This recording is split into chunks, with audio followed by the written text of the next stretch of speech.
I ended part 1, the prequel to this video, with, I've been Aldus Valor and you know the rest.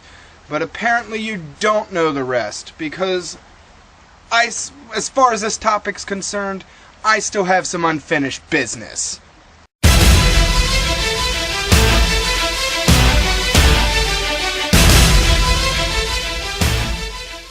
The condition of Pennsylvania's roads are truly atrocious. Pennsylvania spends little to no money on the repair and maintenance of its infrastructure. You can always tell when you get into Maryland because your car stops shaking as soon as you cross the border. Welcome to Maryland, we're here, alright. Welcome to Pennsylvania. I hope you brought new suspension parts. They're only just now, it's fucking May, they're only just now repairing all of the potholes that the plows dug up when they came through this winter and plowed the roads. And that's another thing. In Pennsylvania, when there's a heavy snow, you might get plowed out. A plow might go by once every 6 to 8 to 10 hours or so. And parking like an asshole, I can do that too. When I park in a parking lot, I park crooked. I might not be parallel with the parking space lines, but goddammit, I'm in between those lines. I think it's a bigger challenge to park diagonally in a parking space. Don't believe me? Try it yourself. Get out of the car and see if you are in between the lines. Alright. I think I'm done bitching now. I think that's everything I have on the topic of driving, except for seatbelts, which I already covered before. I left out a few helpful tips in the last video. The first of which it's all about passing other people. All of these tips are about passing other people.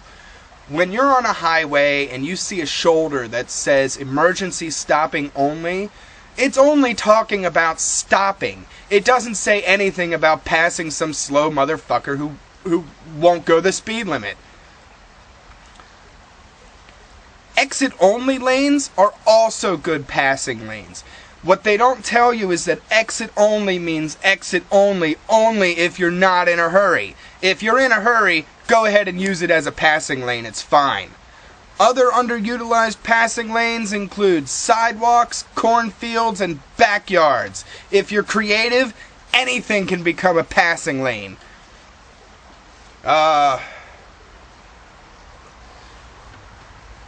These tips are... This next tip is about gasoline, and I know that gas is a huge crisis, and what you do is you go to a really rich neighborhood with a lot of newer, expensive cars. A secret that most people don't know is that the gas tanks in a lot of newer cars have an emergency release valve. I figured this out when I had to change a goddamn fuel pump. And that pissed me off because I shouldn't have had to do it. But a lot of newer cars have this escape valve. So if you need to steal gas, it's next to impossible to do it from a gas station anymore. I blame myself for that. But if you need to steal gas, just take it out of somebody else's car. It's easy and you don't have to siphon it anymore. But if we really want to stick it to these gas companies, okay, these oil companies, here's another campaign that we ought to do, alright? Here's what we do. We pick a week. It doesn't matter what week it is. And on Sunday of that week, everybody goes to the gas station and fills up their tank. Everybody does this. And then, throughout the rest of the week, if you run out of gas, you run out of gas. Don't go fill your tank up again at all that week. If you run out of gas, start carpooling, ride a bike, walk, do something to show these oil companies that we will no longer be dependent on their goddamn crack. America needs to be investing in alternative fuel sources. I've been Aldus Valor, and that's what's wrong with it.